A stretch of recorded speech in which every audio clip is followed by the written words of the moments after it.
Bonjour et bienvenue sur ma chaîne Poupinou, je suis Anaïs et bienvenue sur mon podcast créatif, le podcast numéro 5. C'est l'été, je suis ravie, j'adore cette saison, c'est une de mes saisons préférées, certainement parce que je suis née en août, voilà, j'adore l'été, voilà. Donc sans plus tarder, cesse de blabla, on entre dans le vif du sujet avec le crochet. Premier projet terminé, c'est un haut au crochet. Et comme vous pouvez voir, c'est avec les fils qui me restaient de mon petit coussin au crochet en coton Paris de chez Drops. Voilà, donc c'est un carré, un rectangle avec un autre rectangle que j'ai cousu par les épaules, par le côté et par le devant. Et j'ai fait un petit point spécifique qui était gratuit, que j'ai trouvé sur Pinterest. Et je me prendrai en photo dans les jours qui arrivent et comme ça je vous mettrai ça sur Instagram et vous pourrez vous aussi refaire ce petit haut. Voilà. Alors on va commencer avec les projets terminés. Avec toujours du crochet, comme ça on reste dans le crochet. C'était Irina Pauline de la chaîne Project Me Time qui m'avait donné envie de faire un haut comme ceci. Donc en crochet granny, donc les points granny, donc il y a des carrés, voilà, c'est plein de carrés cousus ensemble et j'ai mis des petites franges. Voilà, je trouve que c'est un peu un haut de Shakira. Voilà, ça rajeunit tout ça, hein. Shakira, c'était il y a longtemps quand même, hein, j'étais au collège.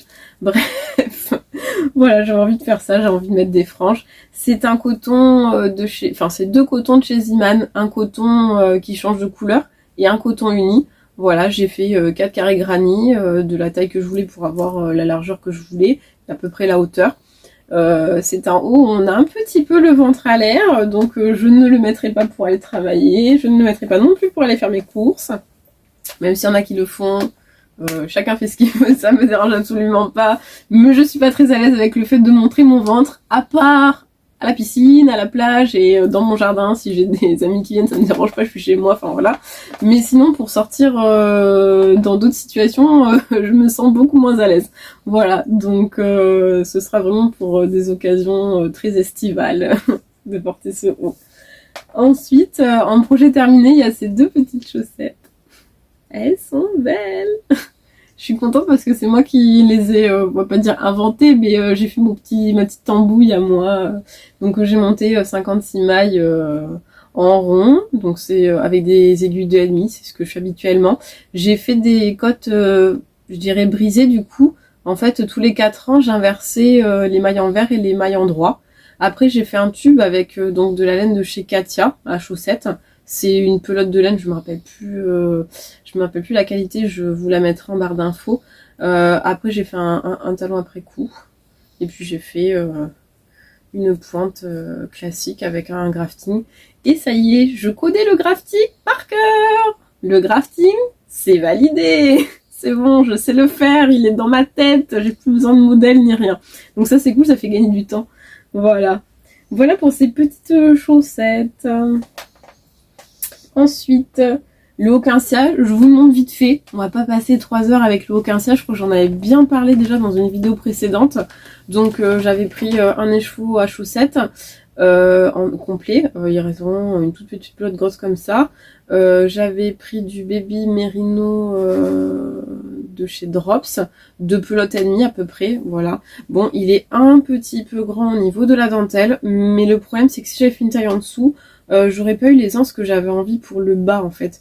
Donc du coup, même si c'est trop grand, tant pis, j'ai passé un élastique en haut pour que l'encolure tienne mieux.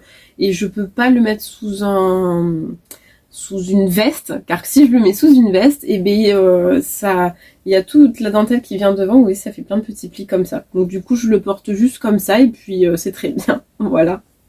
Ça fait quand même pas une casserole, quoi, le truc qu'on a fait, qu'on se dit, mince, je mettrai jamais, ou je vais être obligée de le donner, parce que ça m'arrive quand je peux pas mettre, je donne ou je revends exceptionnellement, mais je revends pas la façon, je revends juste le prix de la laine, voilà, et comme ça je me rachète de la laine. À part, voilà, si quelqu'un me demande que je lui fasse quelque chose, ça arrive très peu souvent, c'est pas que ça arrive très peu souvent, on me demande très souvent de tricoter pour des personnes, enfin, des personnes me demandent, mais j'accepte très peu.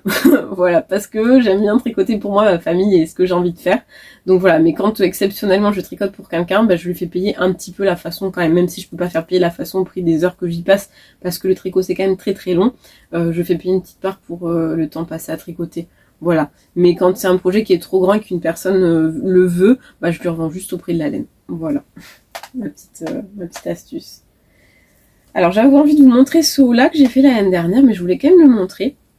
C'est une jolie matière. Je sais pas si Drops la font encore, c'était un coton tencel. Et vous voyez, c'est très très brillant comme matière et c'est très frais. Quand on le touche, la matière est fraîche et c'est très fluide. Donc pour l'été, c'est parfait. Fraîcheur, fluidité, on adore. Donc je l'ai fait sans patron en fait. J'ai monté un nombre de mailles en rond. J'ai fait des côtes. J'ai fait plusieurs couleurs.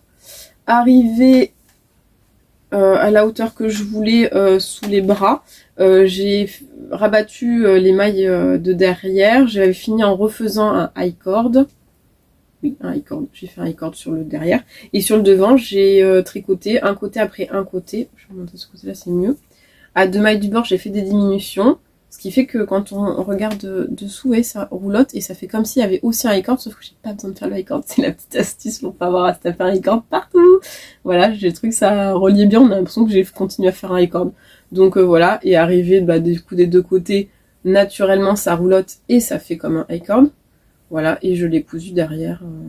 Voilà. Et c'est super mignon, j'adore.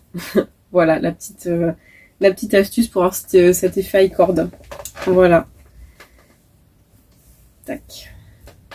Et le dernier petit projet fini, c'est un reste de lin que j'avais de chez Bergère de France. Alors vous voyez une démarcation après le motif, parce qu'en fait c'était 2 bains différents je pense, donc du coup je les ai placés vraiment une couleur pour le motif et une couleur pour le bas, et du coup je trouve que c'est joli. Alors il est très très crop, on va dire que ça arrive un tout petit peu après les seins, mais c'était vraiment le truc pour mettre, toujours pareil, à la plage.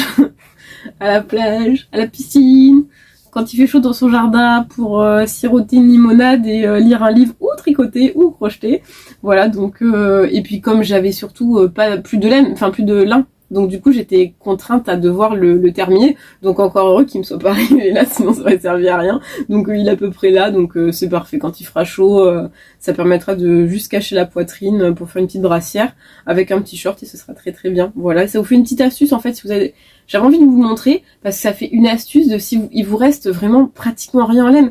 Je dirais que du coup j'ai peut-être utilisé on va dire une pelote entière, une demi-pelote. Il y en a peut-être pour 80 grammes du coup de matière parce que c'est hyper déjaugé. Je sais pas si on arrive à voir que c'est très déjaugé. Ah là, on voit bien. Voyons, on voit à travers. On voit ma main qui passe.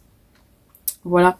Donc du coup il y a besoin de très peu de matière. Je dirais qu'une pelote à demi et de lin et c'est bon. Donc du coup voilà, c'était pour quand on a des restes, pour pas gâcher les restes et pour pas faire des trucs qui servent trop à rien. Voilà, faire vraiment quelque chose avec des restes qui est joli et qui va servir. Voilà, toujours dans ce but-là d'optimiser toutes ces matières qui nous restent. Voilà. Ben c'est fini pour les projets terminés. Ma foi, c'est vrai que j'ai pas été hyper productive. J'ai beaucoup travaillé en ce moment. La fin de l'année, bizarrement à l'école, c'est un peu, il y a pas mal de trucs à faire parce qu'il y a les spectacles de fin d'année à terminer, il y a aussi le brevet des collèges qui arrive, donc du coup il y a plein de trucs à gérer un peu, c'est souvent un peu plus mouvementé, voilà, donc du coup j'ai pas trop eu de temps. J'ai eu aussi une petite tendinite qui m'a bien dérangée, du coup par contre ça m'a fait multiplier plein d'encours, c'est aussi pour ça qu'il n'y a pas trop de projets finis parce que j'ai plein d'encours de par la tendinite que j'ai au niveau de mon doigt, qui du coup j'avais déjà 2 projets en cours et j'en ai rajouté 2 de plus ou 3, je sais plus, enfin voilà, parce que en multipliant on change de laine en fait, enfin de laine, d'aiguille, de taille d'aiguille, enfin j'ai fait en sorte d'avoir plusieurs sortes de qualités de laine ou de coton, etc. Plusieurs techniques, crochet, tricot, plusieurs tailles d'aiguilles, comme ça je sollicitais moins souvent et surtout différemment mes mains pour avoir pas mal. Et j'ai surtout beaucoup diminué le temps de tricot. Il y a des jours où j'ai même pas tricoté, ce qui m'arriverait pratiquement jamais. Donc voilà, là c'est en train de se calmer, j'ai plus mal, c'est bon. Donc petit à petit, je vais reprendre les projets que j'ai commencé un par un et puis les finir, et je ne vais pour l'instant pas rattaquer de nouveaux projets. Donc je pense pas que la prochaine fois il y aura vraiment des nouveaux projets. Il y aura des projets en cours que je vous montre là, qui seront sûrement terminés la prochaine fois, mais j'aurai peut-être pas de nouveaux en cours trop, parce que du coup je vais pas commencer de nouveaux en cours tant que j'aurai pas au moins fini 2 projets en cours. Voilà. Donc le premier en cours avec lequel j'ai débuté cette fameuse tendinite, c'est des chaussettes vendredi dentelle du livre Tricoter ses chaussettes. Je vous le montre. Et voici, j'adore ce livre. J'adore. Vraiment, je l'adore. Voilà. Il est complet, il y a des petits modèles en plus. Vraiment, pour moi, c'est la Bible, quoi, pour commencer. Il y a tout ce qu'il faut dedans. La Bible de la chaussette. Voilà. Donc voilà, un petit mauve. Ça, ce verre, je vous avais déjà montré, c'est un verre que j'ai teint moi-même à la main avec des colorants alimentaires. Donc j'ai teint à la main. J'ai teint maison, enfin voilà, c'est moi qui ai fait ça. Et du coup, il y a plein de petits speckles et tout ça, j'aime bien faire ça. Je vous conseille de teindre à la main si ça vous tente, parce que c'est de teindre maison, c'est rigolo. Voilà. Et j'ai fait cette association-là parce que j'ai pas mal regardé en ce moment les podcasts de Bulbe Bizarre, et j'ai remarqué qu'elle associait pas mal ces 2 couleurs, et ça m'a donné envie. Et vu que j'avais teint cette couleur et que je savais pas avec quoi la mixer, j'ai dit allez bingo avec quelque chose qui est dans les violets. Et j'avais ce mauve qui traînait dans les placards, toujours par souci d'utiliser ces restes. J'ai pris ce coloris-là. Voilà, c'est un encours qui est presque fini parce que voilà la deuxième, hein, le talon est fait, et là je crois qu'il me reste un tout petit bout de motif et je finis avec les côtes. Donc ça, la semaine prochaine, c'est terminé. Je vais vous parler avec quoi je tricote. Des chiagous en Magic Loop. Voilà, j'aime bien, c'est pointu, ça glisse bien, j'aime bien cette marque pour les chaussettes. Et après j'ai des Knit Pro. Alors c'est des petites Knit Pro en bois. Et je les aime beaucoup, je sais pas si vous allez voir, parce que je sais pas, ça fait pas trop le focus. Est-ce que je vais pouvoir vous expliquer ça? Je sais pas si vous savez, ou si vous connaissez, vous voyez, il y a un côté qui est là, qui est très pointu, et ce côté-là, qui est vraiment très rond. Parce que comme ça, quand on tricote, avec celui-là, on pique, et on a bien l'émail parce qu'elle est pointue, et ce côté-là, comme on fait glisser les masses en poussant l'aiguille, et ben on se blesse pas vu que le bout est rond. Et ça, je trouvais ça hyper ingénieux. Du coup, quand j'ai découvert ça, en fait j'ai découvert ça, c'est la première fois que je les avais mis à l'envers, et je me suis dit c'est bizarre, ce bout rond là, on n'attrape pas bien l'émail, c'est quoi ces aiguilles? Et en fait je me penche sur le truc, je me dis quand même, ce Knit Pro c'est une bonne marque, qu'est-ce qui se passe? Et donc je me penche sur mes aiguilles, je suis là mais qu'est-ce que c'est que ce bazar? Et là je me dis ah mais non, c'est vachement bien fait en fait, c'est-à-dire qu'Anaïs, il faut qu'elle soit dans l'autre sens, ces aiguilles. Comme ça, t'as le côté pointu pour attraper tes mailles, et puis t'as le côté rond pour pousser tes mailles. Voilà, ça c'est moi, hein. Voilà, c'est moi, et voilà. Mais bon, c'est bien, je m'en suis rendu compte. Parce que bon, des fois aussi, c'est ça, je fais des choses, et puis je trouve ça bête, et puis je continue, et puis après, il y a quelqu'un qui me dit « mais en fait, je crois que tu fais pas comme il faut. » Et là, je fais « Ah oui !» Mais pourtant, j'ai toujours fait comme ça. C'est bien, c'est pratique. Donc là, ça va, j'ai dû faire 3-4 ans de départ de chaussettes, et je dis c'est bizarre quand même. Et je m'en suis rendu compte. Donc ça va, je t'ai sauvé. J'ai pas tricoté pendant 2 ans à l'envers, en faisant toujours la même bêtise. Voilà. Alors, le deuxième truc, c'est un petit haut que j'ai commencé. J'avais dit que je ferais pas de haut d'été parce que, comme je vous disais, dès que les matières sont trop épaisses, moi, quand il fait chaud, j'aime bien... être à l'aise. Alors celui-là, même malgré, vous voyez qu'il soit très ajouré, je sais pas si vous voyez, on voit bien ma peau à travers, c'est pareil, l'appareil c'est quand même bien épais, donc j'ai peur d'avoir bien chaud. On verra, on verra. De toute façon, vous allez me dire, en été, quand il fait 40 degrés, peu importe ce qu'on va mettre, même si on est tout nu, on a chaud, donc il faut quand même mettre quelque chose. Donc voilà, je pense que je mettrai quand même mes trucs, mais bon, voilà, j'avais un peu peur de faire des hauts d'été, de pas trop les mettre, quoi, mais bon. J'ai craqué sur ça. Mon chéri m'avait offert, on avait été à Mola, à Bordeaux. Il m'avait offert ce petit livre, sans me dire. Juste, il faisait un tour, il me dit, ah tiens, voilà. J'ai dit, ah c'est gentil. Donc voilà, j'ai trouvé ce haut qui était super mignon avec des petits trous, comme dans le Ramonculus en fait. Hein, finalement, je crois que j'aime bien ce petit point fleur. Donc voilà. Bon, là dans le patron et dans ce livre, vu que c'est fil d'art, forcément c'est avec des fil d'art, et c'est avec le fil de cabotine. Quand j'ai vu ce livre, j'étais pas chez moi, j'avais pas mes laines et coton, etc. Parce que cabotine, je crois que c'est du coton. Et je me suis dit, j'ai du coton à la maison, c'est super, je vais pouvoir le tricoter avec mon coton. J'avais un coloris jaune et un coloris bleu marine. Je me suis dit, c'est parfait, je pourrais m'en faire 2. J'ai assez de laine que j'avais depuis longtemps. Et finalement, c'est trop épais le cabotine. Je vais mourir de chaud avec le cabotine. Donc du coup, non. J'ai pas fait en cabotine. J'ai acheté de la coton mérino de chez Drops, qui me semblait quand même si c'est quand même épais. Je vous montre la petite... je sais pas si vous voyez dans le bon sens, si je pense. Voilà, c'est quand même épais, mais ça reste quand même plus fin que du Paris, vous voyez, ou que du cabotine. Ça se tricote en 4... Ouais, en 4 mm, donc c'est quand même plus fin. Donc je me suis dit, tiens, je vais essayer. Voilà, j'essaye, et puis malgré tout, je me dis que si c'était un peu trop chaud, au pire, je pourrais toujours le mettre début de printemps de l'année prochaine, ou là, début de saison septembre, sur une petite chemise ou une petite blouse quand il fera encore un peu frais le matin. Voilà, donc au pire, je le mettrai. Voilà. Après, on a... Alors j'avais mis quelque chose, mais je vais commencer par l'autre truc. Comme ça va faire les choses que vous aurez... une chose que vous aurez déjà vue et les autres vous n'aurez pas vu. Donc là, c'est le Moby Slip Over de Petite Knit. Je l'ai un petit peu avancé.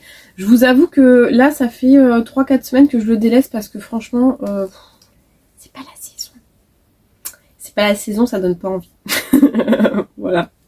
Bon, il est tout de même magnifique. Je pense que depuis que vous l'avez vu, vous voyez, je crois que, je sais pas si j'avais déjà raccordé en rond, je crois, mais ça venait d'être fait.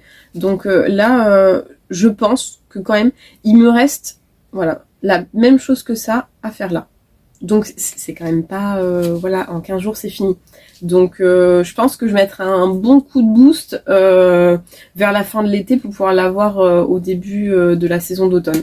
Voilà, et vous avez pas vu, je crois que j'avais pas raccordé, j'avais pas fait le col retourné, voilà, ça y est, il est fait. Alors moi, je fais toujours le col avant de continuer à faire la hauteur. Et là, c'est pareil, je pense qu'avant de continuer à finir en hauteur, je ferai le tour des bras qui est à peu près, je crois, la même chose que ça. Pour que quand je l'essaye, qu'il tombe bien et que du coup, je puisse faire la bonne longueur. Parce que souvent, quand on essaye, ça me l'avait fait avec des Aurélie by la Poule. J'avais fait, je sais plus lequel des patrons, et j'avais essayé sans avoir fait l'encolure. Et en fait, une fois que j'ai fait l'encolure, et bien ça a remonté le haut. Alors comme j'avais fait assez grand quand même, et que c'était allongé avec le blocage, la hauteur ça allait. Par contre, ça allait pas du coup au niveau des manches, parce que si vous voyez, si le truc il est là parce que le col n'est pas fait et que ça tombe vachement, et bien du coup il y a plus de manches. Mais par contre, si on remonte tout, ça fait remonter la manche qui était là vers là. Et puis la taille de manche qu'on voulait, on l'a plus. On l'a plus. C'est fini. Voilà, donc c'est pour ça qu'en général, je fais pas comme dans les patrons. Souvent, les patrons, ils vous disent de faire tout ça à la fin. Une fois que vous avez fini la hauteur du truc. Moi, non. Je fais au fur et à mesure. Voilà, pour pas être embêté avec des manches trop courtes ou même une hauteur de buste trop courte finalement. Voilà. On va peut-être accélérer un peu. Je vais pas trop accélérer parce qu'après je parle beaucoup trop vite et on comprend rien. Alors je sais qu'on peut ralentir le son avec YouTube, mais bon, est-ce que c'est vraiment sympathique? Je ne sais pas. Alors, j'ai eu un gros coup de cœur. Je suis depuis longtemps les podcasts de Yarnflex. J'adore ce qu'elle fait, mais j'avais jamais acheté de patron. Et là, c'était son anniversaire. Et il y avait des promotions pour son anniversaire qui étaient très intéressantes. C'est super, je la remercie. Parce que c'est super généreux de sa part, je trouve, de faire une aussi grosse réduction sur ses patrons. Et j'avais craqué sur ce patron-là. C'est le Verdier, c'est un châle tout à fait de saison. Avec un choix de couleurs de ma part, tout aussi de saison. Vous allez voir ça. En mérino, bien sûr, hein, cette saison aussi. Bref, j'avais en fait tous les ans, je fais un châle pendant l'été. Et je le fais souvent au début de l'été. Et je le fais pendant mes vacances d'été quand je suis en Espagne, en Costa Brava. Et comme ça, j'adore parce que ça me fait plein de souvenirs de quand je tricote mon ouvrage et de quand en début d'année, je fais la rentrée scolaire. J'ai tous mes souvenirs d'été avec moi. Enfin, c'est mon ressenti à moi. Voilà, c'est mon petit truc à moi. Et donc du coup, j'ai craqué sur ce châle et je me suis dit, allez, bingo, ce sera le châle de la rentrée. Donc j'adore ce modèle. C'est comment on appelle ça déjà? De la mosaïque. Alors j'adore. Je trouve ça vraiment... c'est complètement différent du jacquard. J'adore parce qu'en fait on est en point mousse. Et il y a des mailles qu'on tricote, il y a des mailles qu'on glisse. Et au rang d'après, on n'a pas à se prendre la tête. On tricote les mailles qu'on a tricotées. Et on glisse les mailles qu'on a besoin de glisser. Sauf que les mailles avant de les glisser, pour pas que le fil qui pend là, avec lequel on tricote, contrarie le point, on fait passer le fil derrière, on glisse les mailles et on fait passer le fil devant et hop, on continue à tricoter et quand il y a besoin de glisser, on fait passer le fil derrière en fait. C'est la seule le petit embêtement par rapport au jacquard effectivement où on tricote comme ça et où ça peut être embêtant de changer de fil à chaque fois. Bah là on change pas de fil mais effectivement le fil avec lequel on tricote, on le passe devant et on repasse derrière, ça ou l'inverse, bref, voilà, vous avez compris. Et comme ça on n'a pas le fil qui passe devant. Vous voyez? Tac. Et là, le fil... En fait, voilà. Attends, je peux essayer de vous le rapprocher. Ça, c'est ma maille verte qui est là. Et là, en fait, elle a été glissée. Elle a été tricotée. Et là, vous voyez, il est là, le fil. Donc, je l'ai fait passer derrière. Parce que, bien évidemment, quand j'ai tricoté le beige qui est là, si j'avais laissé devant, bah, le petit trait, on l'aurait eu ici. Et ça ne nous aurait pas fait ce trait de vert ou ce trait de rouge. On aurait eu à chaque fois du blanc qui passe devant. Voilà. Donc, c'est le seul petit truc. Donc, du coup, bah, ça, c'est les coloris. Là, il y a les 3 coloris.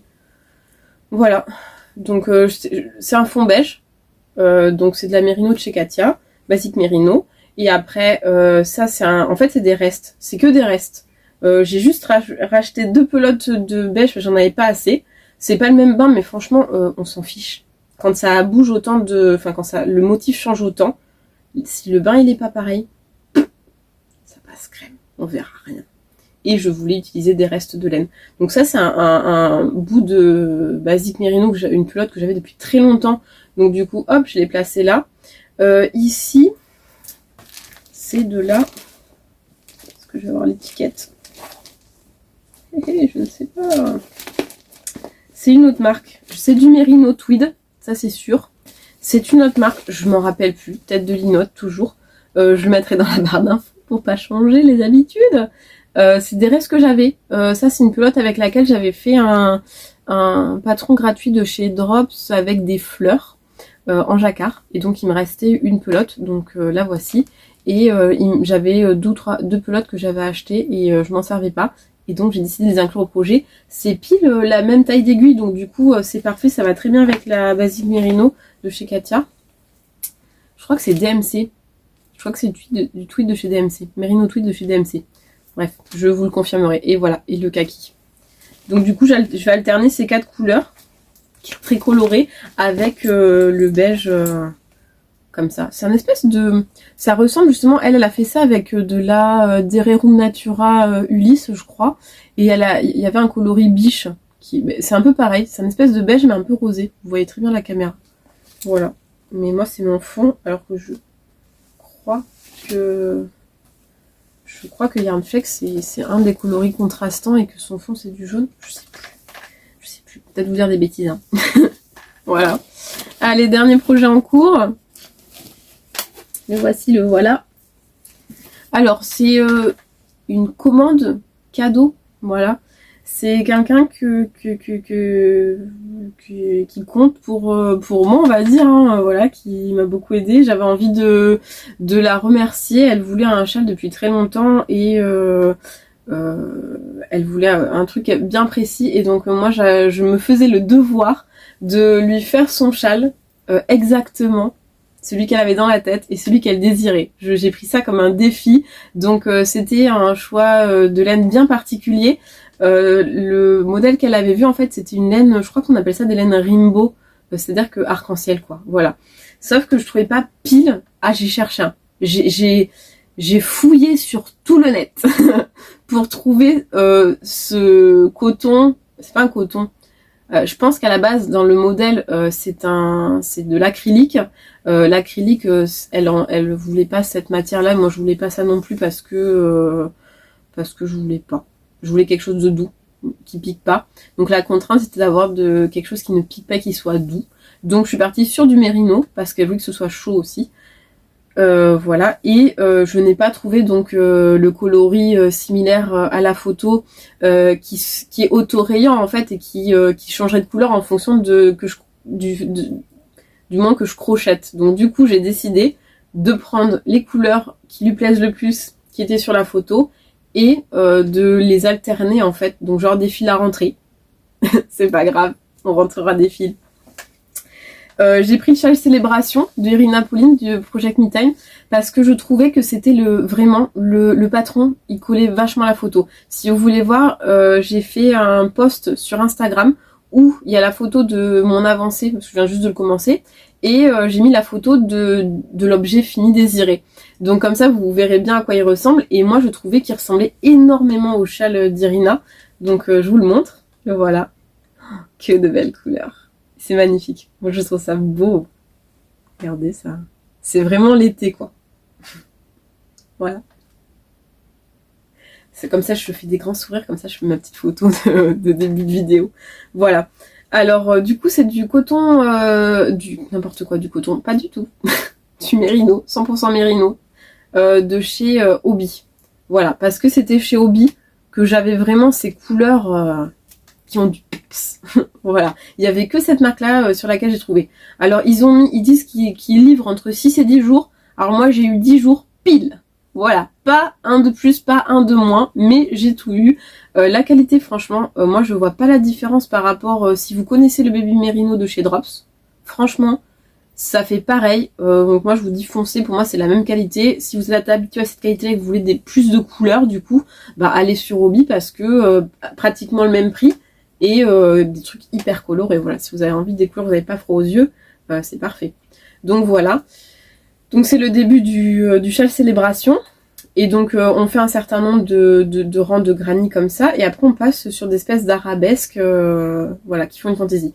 Donc moi ce que je vais faire, je vais tricher un peu. Parce que nous ce qu'on voulait, enfin, ce que la personne voulait, dans le patron, la photo d'origine, il y a une alternance entre les points granit, les arabesques. Genre, il y a un peu de points granit, une grosse arabesque, un peu de points granit, une grosse arabesque. Et le châle Irina Pauline, c'est point de granit, arabesque. Donc moi, j'ai réussi à trouver sur Pinterest comment on fait pour passer du granit à l'arabesque. Ça, on l'avait dans ce patron. Mais j'ai trouvé le schéma pour faire l'inverse, passer de l'arabesque vers le granit. Comme ça, ce que je vais faire la taille que Irina donne dans son patron avant les arabesques. Je vais faire, normalement, il faut 5 rangs d'arabesques. Donc, je vais conserver ces 5 rangs d'arabesques, sauf que je vais faire la taille du granit, 3 rangs d'arabesques. Je vais passer avec le petit schéma que j'ai pour repasser avec ce point-là. Je vais faire une bande qui fera la taille d'un rang d'arabesque en fait, et je vais faire les deux derniers rangs des 5 rangs d'arabesque qui restent, et comme ça fera bien l'alternance que la personne veut. Et après elle voulait des grandes franges, c'est très joli, franchement j'adore. Donc moi ce que je vais faire, je vais pas faire des franges, vous voyez, mettre des fils comme ça. Bon, ça c'est les fils que j'ai pas rentrés, mais c'est que vous puissiez avoir un visuel. Je vais pas mettre les fils comme ça au bout des arabesques pour faire les franges. Franchement, j'ai peur de l'entretien. Le lavage, voilà. Lavage, même si c'est à la main et que c'est séché après, moi j'ai peur que ça se... Pas que ça se délite, mais que ça se... Comme c'est vachement retordu, je sais pas si vous allez le voir, c'est hyper retordu le mérino. Donc du coup j'ai peur que ça se défasse le de brun et qu'on se retrouve avec des petites franges toutes moches que ça se coince aussi, enfin voilà. Donc du coup ce que j'ai vu dans son patron, sa photo, je vais dire 50 fois patron alors que c'est photo. Sur sa photo, en fait, je me suis rendu compte que ces fameuses franges, on partait du bout du châle, et en fait, on montait de la chaînette, on faisait à peu près ça, de chaînette. On faisait 3 mailles de plus de chaînette de ce qu'on voulait, on le raccordait, et on refaisait le même nombre de mailles de chaînette qu'on voulait, et hop, on venait scaler un tout petit peu plus loin, et on repartait, on refaisait le même nombre de chaînettes, hop, ces 3 petites mailles, hop, on ferme, on repart sur le même nombre de chaînettes, etc., etc. Donc ça, je me suis dit, c'est parfait, la chaînette, comme ça s'abîmera pas, et au niveau du lavage, ça aura moins, ça se défera pas, ça se délite, ça se déretordra pas. C'est très français tout ça. Ça se défera pas. Et je pense qu'au niveau, du coup, longévité du projet, ce sera beaucoup plus, de meilleure qualité, quoi. Enfin, il durera beaucoup plus longtemps au fil des lavages et au fil des années de portée de ce projet. Voilà, donc je suis partie là-dessus. On va voir l'avancée dans les semaines qui viennent parce que je veux absolument qu'elle ait le plus rapidement possible pour pouvoir en profiter, même si effectivement c'est de la laine et que c'est pas 3 saisons de la laine. C'est une personne qui va au bord de l'eau et au bord de l'eau, même en été, le soir. Il fait un peu frais quand on va sur la plage. Donc du coup, je pense que ça pourra être utilisé même en été. Voilà, donc je vais mettre un grand coup de boost là-dessus, ça c'est sûr. Et vous allez le voir très rapidement sur Instagram, je vais mettre des photos. Et puis dans le prochain podcast, on va y aller, je vais vous le montrer quoi. Voilà. Alors j'avais envie de finir sur un dernier petit truc, c'était mes achats. J'ai une boutique à côté de chez moi sur Langon qui s'appelle donc ça s'appelait Agnès Tissu avant, mais je crois qu'ils ont changé le nom il y a pas très longtemps, mais je sais plus le nom qu'ils ont donné. Mais de toute façon, il y a qu'une boutique de tissu sur Langon, c'est une petite ville, voilà. Mais il y a tout ce qu'il faut. Donc j'y suis allée récemment et j'ai fait des petits achats. Donc et comme ça, vous saurez à peu près ce qu'il y aura aussi dans les podcasts à venir. Donc j'ai acheté de la coton mérino, qui est des toutes petites pelotes. Je vous montre, c'est super beau, je trouve, le fil. Et j'avais envie de faire ça justement parce que comme je vais moi aussi au bord de l'eau en été et que le soir des fois il fait un petit peu frais, ben du coup ou que des fois il y a un petit peu de pluie aussi. Hein. Donc ça comme c'est du coton mérino, c'est moins chaud que d'autres laines. Donc du coup je vais faire une petite Sophie Scraf pour aller en vacances. Voilà, voici pour ça. Comme on n'a jamais trop de châle célébration, je vais refaire un châle célébration. Mais du coup, comme j'ai toujours fait en acrylique, là j'ai trouvé ça de chez Fil d'Art. J'ai trouvé ça super joli. C'est en coton, 56 coton, 35 acrylique et 9 polyamide. C'est le fil Bayadère. Il y a plusieurs coloris. Moi j'ai pris celui-là. J'aime bien parce que ça change de couleur. Donc ça, je trouve que ça va être super sympa. Bon bah malheureusement, je vais faire toute une pelote. Après je repartirai sur une. Du coup ça va être plutôt un effet de rayure plutôt qu'un effet de dégradé. Mais je pense que ça sera quand même très charmant. Voilà, donc un futur châle célébration. Mais du coup un châle célébration d'été. Parce qu'à chaque saison, il faut son châle célébration. Voilà. Et donc on va finir avec deux petites choses. Je vais aussi faire de la broderie parce que l'été c'est la broderie et donc du coup on va commencer avec de la broderie. Donc j'ai acheté ça de chez Boin. C'est un porte-aiguille, donc il y a un aimant, vous voyez le prix, il y a un aimant, il y a voilà, et on le cale sur sa petite, de toute façon vous connaissez le principe je pense, hein. On le cale sur sa toile et puis comme ça l'aiguille on la pose dessus et vu que c'est aimanté pour tenir sur la toile, ben forcément il y a des aimants donc l'aiguille s'aimante contre. J'ai aussi envie de m'en faire parce que j'ai des petits aimants qui traînent, j'ai de la pâte Fimo qui traîne, donc je vais essayer d'en faire. Voilà. Et si je trouve ça joli et que j'aime bien, je referai un petit concours et je ferai gagner des petits porte-aiguilles que j'aurais fait moi. Voilà. Petite idée comme ça. Et j'ai acheté ça. Je crois que je vais vous le sortir de l'emballage parce que là dans l'emballage, on voit pas bien. Parce qu'on n'a jamais trop de marqueurs. Il y avait des petits marqueurs. Alors c'est la marque Hello Kim. Et bien sûr des petits marqueurs d'été. J'en avais pas. J'adore les trucs émaillés. Donc là voilà des petits marqueurs qui sentent bon l'été, qui sont émaillés. Une petite étoile de mer, une petite méduse, une queue de sirène. Hein. Voilà. La dame va bientôt aller voir la petite sirène au cinéma. J'adore. Voilà. Donc du coup bah voilà une petite queue de sirène quoi. Hein. Le petit requin qui est trop chou, trop mignon. Et un petit hippocampe. Voilà, c'était le petit craquage. Voilà, on va terminer là-dessus. Hein. L'été, la sirène, la petite sirène, la mer, l'eau, le soleil, il fait beau. Voilà, plein de projets. Ben, je vais vous laisser là-dessus. Et je vais vous souhaiter, je pense, de très belles vacances parce que je doute sincèrement de pouvoir revenir avant fin août. Hein. Voilà, parce que l'été, ben, je fais plein de trucs et j'aurai pas le temps. Je vais pas vous faire croire que je vais revenir dans 3 semaines, non. Non, je crois que je viendrai pour la fin de l'été et le début de la rentrée. Donc voilà, je vous souhaite plein de belles choses pour cet été, de bien profiter, de profiter de votre famille, de profiter du soleil, de profiter de l'eau si vous pouvez. Si vous aimez pas le soleil et que vous avez trop chaud, je vous souhaite de pouvoir trouver des coins bien frais où vous vous sentez bien et de pouvoir faire des choses qui vous animent, de lire, de tricoter au frais. Voilà, et je vous souhaite plein de belles choses. Allez, à la prochaine. Ciao.